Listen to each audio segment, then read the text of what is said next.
Hi everybody, welcome to the Teaching Kitchen here at Dave's Market in Midtown Cleveland. My name's Juliana, I'm a registered dietitian with Sodexo at University Hospitals. I'm Tony Verona, I'm the culinary director with UH with Sodexo as well. Welcome everybody. So in last month's video, the focus was plant-based protein. Today we're going to continue that discussion of protein, but talk more about lean protein and what that really means when your doctor or dietitian tells you that you need more lean protein. We're going to be featuring a lean protein here today. But before I get ahead of myself, because I am really excited about this one, I'll let you tell us what we're making. So we're going to make pasta today. I'm sure everybody's getting excited about that, but pasta is very easy to make. There's only two ingredients, well, a little bit of salt, but some semolina flour and some water.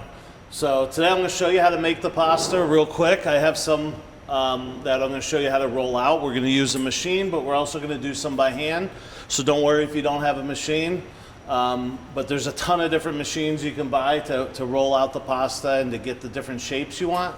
But today we're going to use a normal everyday, I think everybody has one of these at home, right? And we're going to make some cavatelli with our pasta. So first I'm going to show you just how to make it, and it's, again, very simple.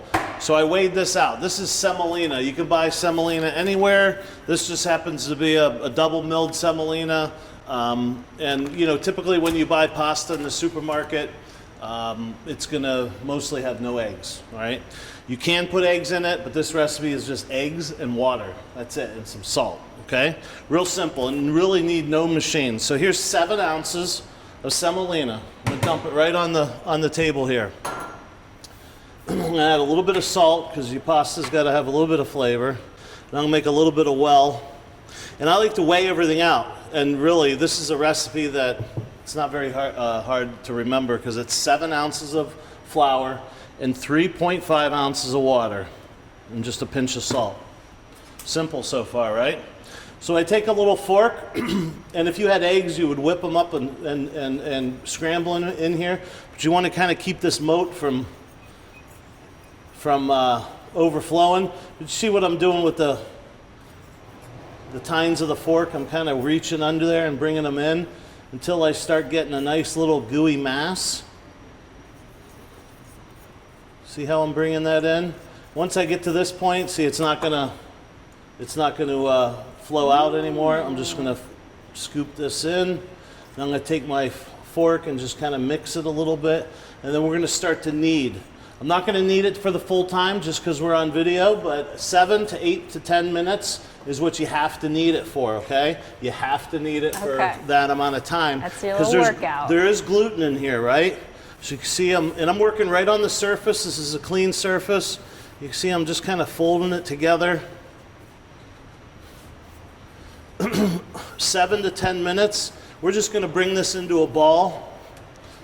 Sometimes I'll flatten this out and I'll bring in, it kind of looks like a mess right now. Well, it is a mess, but this is gonna turn into a nice homogeneous dough here. See, it's already starting to look good. I'm gonna put a little hole in there, put that in there because we want to get all that flour. Again, just semolina and water. It's kind of amazing how fast that came together. Yeah. I have another recipe that you can use all-purpose flour with, and that's real simple. That's 3 cups of flour, 4 eggs, a little shot of olive oil and some salt, and that's all you need. You do the exact same thing, but you just use everyday normal flour. And you can do the exact same thing I'm doing here. So look, clean surface, of course, but I'm using my dough as kind of you see I'm lifting it, I'm turning it on end, and I'm pushing it down. And it will come together and be nice and smooth and elastic. 7 ounces of flour, 3.5 ounces of water. Look, all this dough, all this flour is almost up. Now we did this same recipe, a couple chefs of ours did the same recipe. Last year we did 1,000 portions of this off of this machine right here. Ooh. Yeah, we did for an event called 5 Star. And we had a bunch of people doing this and kneading it. You really don't want to use a Vitamix, or not a Vitamix, a stand mixer. Yeah. It's a little too tough. Okay. Right? So you use this exact recipe, Exact recipe. and now everybody that. gets the recipe. That's very right. generous of you to share Yeah. your secrets here. So look, it's all coming together. It takes some work, you know, because it's a tough dough. It's really tough, but that's how pasta is. It's not a pizza dough, right? There's no yeast. Pizza doughs are have a lot more water in it and are more hydrated. So let's say I did this for 7 minutes. This would come together and look a lot smoother. All these creases would be kind of a lot smoother, but say 7 minutes, boom, boom, magic of TV, here I come. And it's okay, we're working on a clean surface. So I took the dough ball and I cut them into, we're just gonna do a couple here. I'm gonna first show you how to do it by hand. So that dough ball I just kind of rolled out, a little rolling pin, and then I cut them in these little blocks or sticks or whatever you want to call it, It's okay? like little breadsticks. Yep, little breadsticks. So I'm gonna wipe this clean a little bit. Now look, there's flour on. I want to roll this into a cylinder, but it's a little hard. I take just a tad bit of water. I wipe it on my surface. That gives me a little bit of friction. Okay? So this is if you're going to use the fork method. If I'm going to show you how to do it on the machine. This machine is, I don't know the name brand, but it's a Cavatelli machine. It was 27 bucks on Amazon. It's going to last you a lifetime. That machine did 1,000 orders plus a bunch of other stuff that we've been doing. So I'm just going to cut these. I like the machine better, but this works as well. Okay?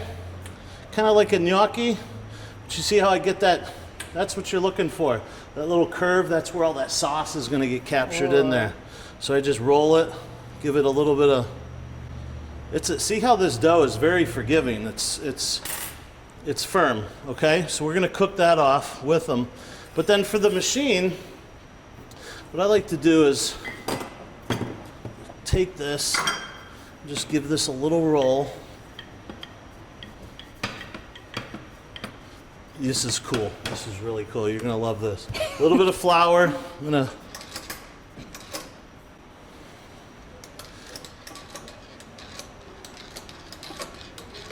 look at that. Oh, and they're so cute. Is that cool or what?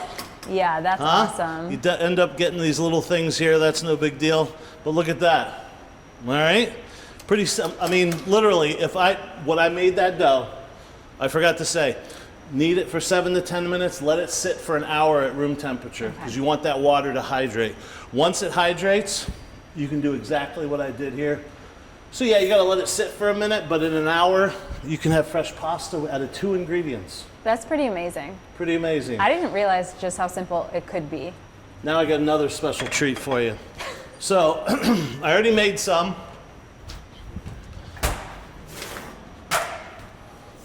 So here's the regular one, and look at that one. Can you guess what that is? You put some Fresh spinach. Okay, that's what I was gonna guess. So look, I took maybe 2 cups of spinach. I blanched it in some hot water. I'm talking dip out, cooled it. And then I took, I pureed it. And then I added I always weigh my ingredients. Don't use cups. So if you don't have a scale, get a little cheapy scale, but 7 ounces of flour and then 3.5 ounces of that water. But I pureed some spinach. I put it on my scale, and then I added enough water to reach 3.5 ounces. Oh. But I pureed it till it was very thick, you can see there's no particles or pieces of spinach in there. Yeah. So I pureed it up, and then I just used that as my liquid. That's awesome. Yeah. That's awesome. And of course, you win points with the dietitian for adding Of course, spinach. and Yeah. look, it's spring, right? So we're gonna make. I got water boiling. We're gonna cook this up right in front of you. But I got 2 different sauces. One, I made a pistachio pesto. Yum. Tons of fresh herbs, a little bit of olive oil, some roasted pistachios, a little bit of Parmesan cheese. Perfect. We're gonna pair that with the green one. Keep it nice and green, like a green goddess type of thing. Yum. Nice and springy. And then I made a turkey ragu, lean, like 93.7. What's that mean? 93% meat, 7% fat. So very lean turkey.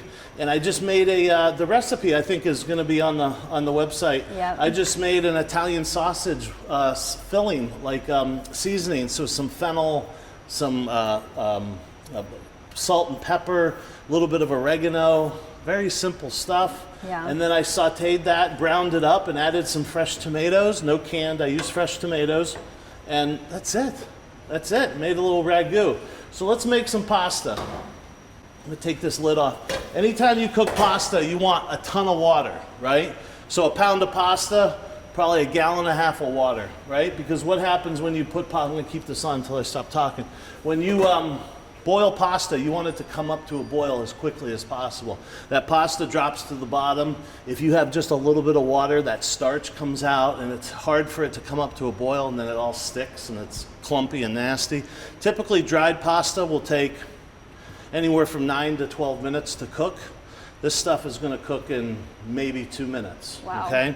So we're gonna make some here. Now let's start with the ragu first. So I'm gonna set this aside. And I'm going to tell you how to cook pasta. So I got a stove going here, electric stove, gas stove, whatever you want. I put a pan on. I got my ragu over here. It's slightly warm. I'm going to put some in there.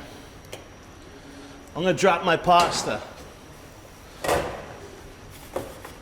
going to show you how to do this. Typically people will take their pasta and they'll, look at this. This is a spider. You can buy this anywhere. There's smaller ones. It's not a big deal. So I'm going to cover that, let that come up to a boil. Typically people will take that whole pot of water, go over to the sink, dump it in a colander, right? We're going to do what the traditional Italians do, how they cook pasta, is they take their sauce, whatever that is. It could be garlic and olive oil and some salt and pepper. It could be this ragu. It could be that pesto. I got a little something to tell you about the pesto though, because we don't want to heat that pesto up too much, but I'm going to show you. So I got this on a burner. Actually going to put it on that back burner a little bit. I'm going to pull this off. So this is already boiling again. That was less than a minute. Yeah. I'm going to go in there with this spider. I'm going to just give it a little stir. This is going to come up to a simmer. Now, I'm not going to drain this. I want some of that water. So I'm going to cook this pasta kind of al dente. Anybody know what al dente is? To the tooth. So there's a little tiny bit of texture to it. We don't want to overcook it, but you do want to cook it, right? Because it's raw flour. So every once in a while I look at it. Pretty much when this stuff floats, it's done, okay? Pull this off the heat a little bit. And actually, I think I have too much sauce in here. You know, us Americans, we love sauce, but we just want to coat this pasta. So I'm looking at it. I'm actually going to try to give it a little. Needs like 30 seconds. Okay. But I want some of this water because, like I was saying before, it's not going to be cooked all the way in the water. You want to cook it the rest of the way in the pan. So I'm going to pull this out. I'm saving some of that water. This tool is great because I can pull everything out of here because we're going to cook that spinach pasta here in a second. All right. So I'm just going to stir this up, and I'm going to keep cooking it in here. I think it needs a little bit more water. You're like, oh, he's diluting it, he's diluting it. No, what's going to happen is this is going to make a beautiful sauce. So here we go. You can see there's some liquid in there. That's going to go away. That's going to go away. I'm going to add just a tad bit more ragu.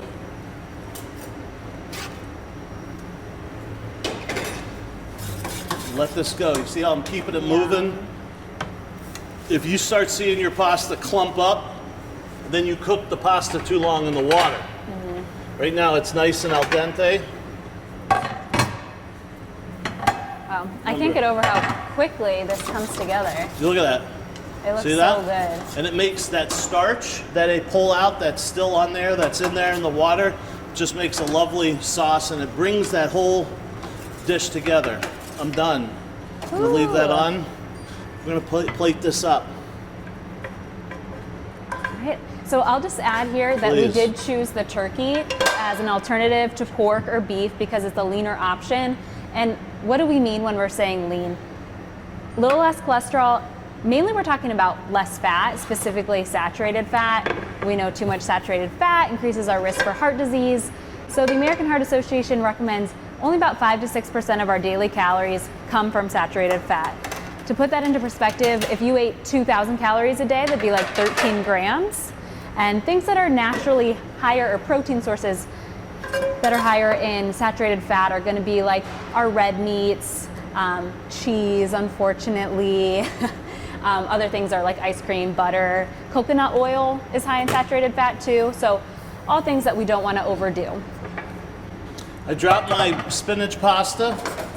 Pesto, you don't want to, like, I never want to put it on there and start boiling it, right? Because No. it's fresh. You don't want to do that. So I'm just going to keep it off the flame here.